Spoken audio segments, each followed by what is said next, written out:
All right, my dear BIBLEin365 brothers and sisters, we have arrived at what may be one of the shortest letters in the Bible, yet it is by far one of the most powerful. We are talking about Paul's letter to Philemon, and folks, this letter aptly demonstrates how the gospel compels believers to practice forgiveness and reconciliation in a way that transforms human relationships.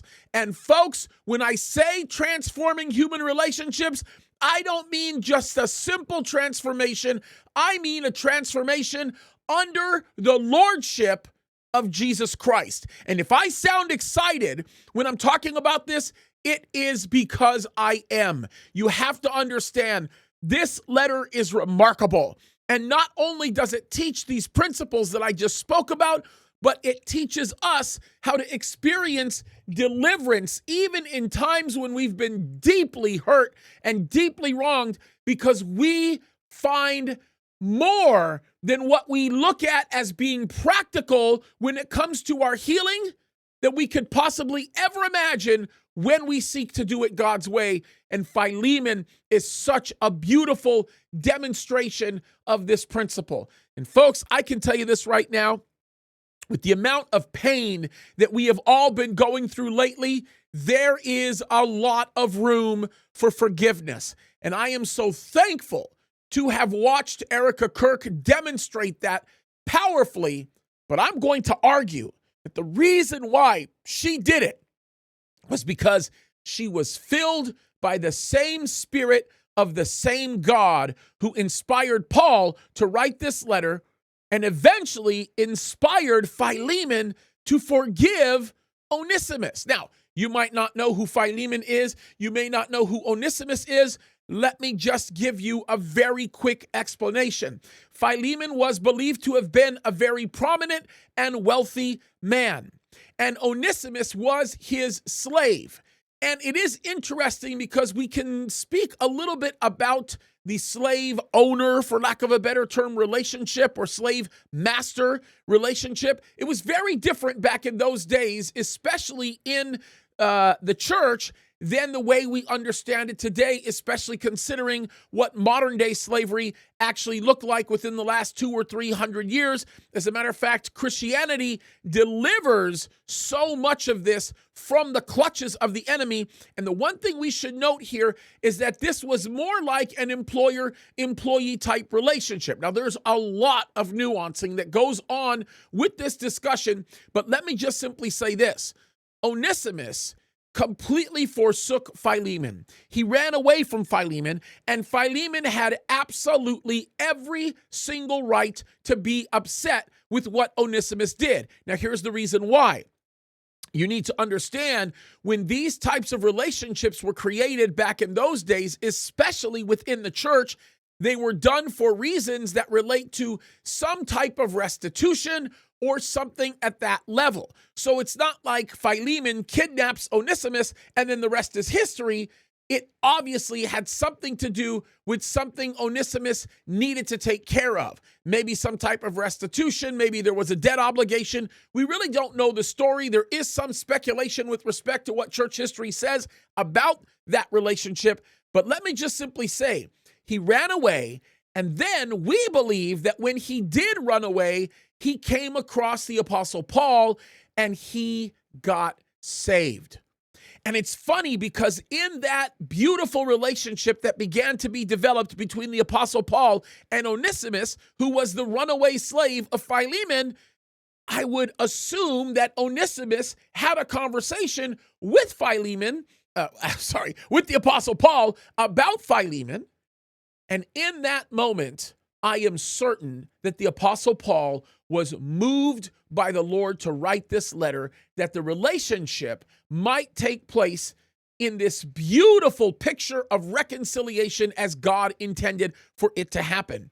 And so I love this because when you look at some of the statements in the book of Philemon, it is so radical and so impacting and so powerful. And I want you to listen to this because it's really important. Let's look at verse 10 of Philemon. And it says this, I beseech thee for my son Onesimus, whom I have begotten in my bonds. It is so interesting. You see already the Apostle Paul begging Philemon to do something as a favor for him. And he says, I want to talk to you about Onesimus, who through whatever situation I ended up in prison, I came across this guy. And look what he says here. He says, which in time past was to thee unprofitable, but now profitable to thee and to me, whom I have sent again. Thou therefore receive him, that is mine own bowels. Wow, what a powerful picture. Look what he says. He says at one point, Onesimus was not profitable to you. But now, since his transformation, he's become profitable not only to you, but he's become profitable to me. And he says, now keeping this in mind, I want you to receive him. Why? Because the redemption that Onesimus experienced by the grace and by the love of God now becomes the reward for Philemon as he receives him back with open arms. Look at what this says. This is so heavy. He says this about Philemon. He says this to Philemon about Onesimus, whom I would have retained with me, that in thy stead he might have ministered unto me in the bonds of the gospel. But without thy mind would I do nothing, that thy benefit should not be as it were of necessity, but willingly. He says, look, I would be happy to keep him, but I can't do that unless I share with you what's going on, even though my necessity to have him by my side is significant. It's consequential. I think it's really interesting that he says that. Look at the last part of what he says, that thy benefit should not be, as it were, of necessity, but willingly.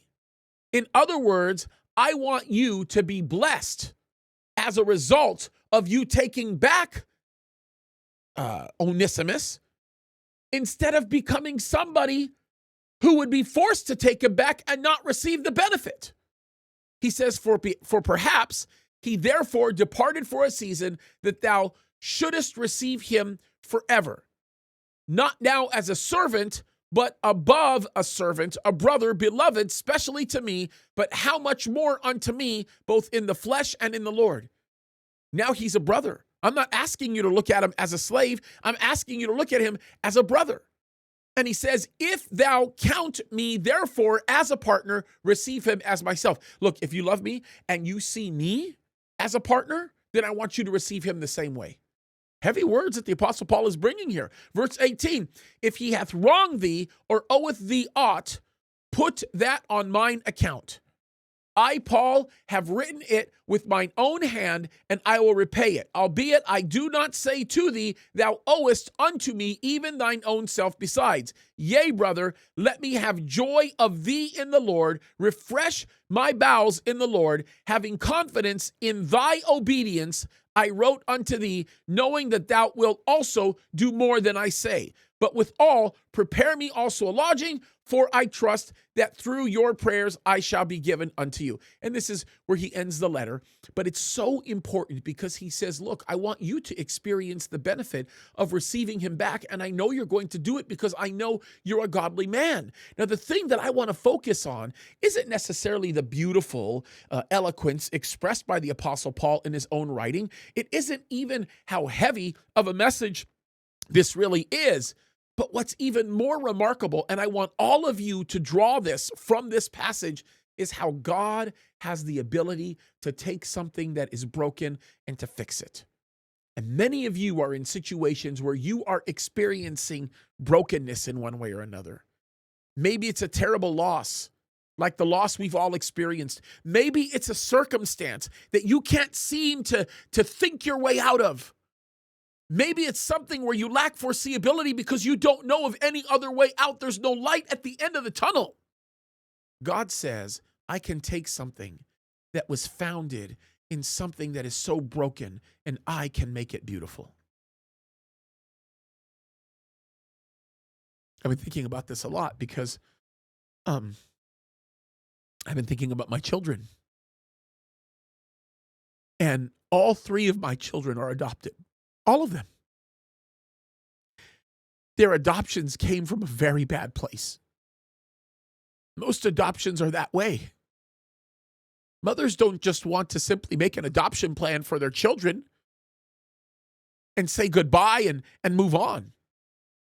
It's a painful process, and any woman who makes an adoption plan for their child is a courageous woman, an amazing woman. But the pain that had to create the circumstance by which that would happen brought for us something very special, remarkable. Philemon shows us that God can take a painful circumstance and he can make something extraordinarily beautiful out of it. That's what I want you to focus on.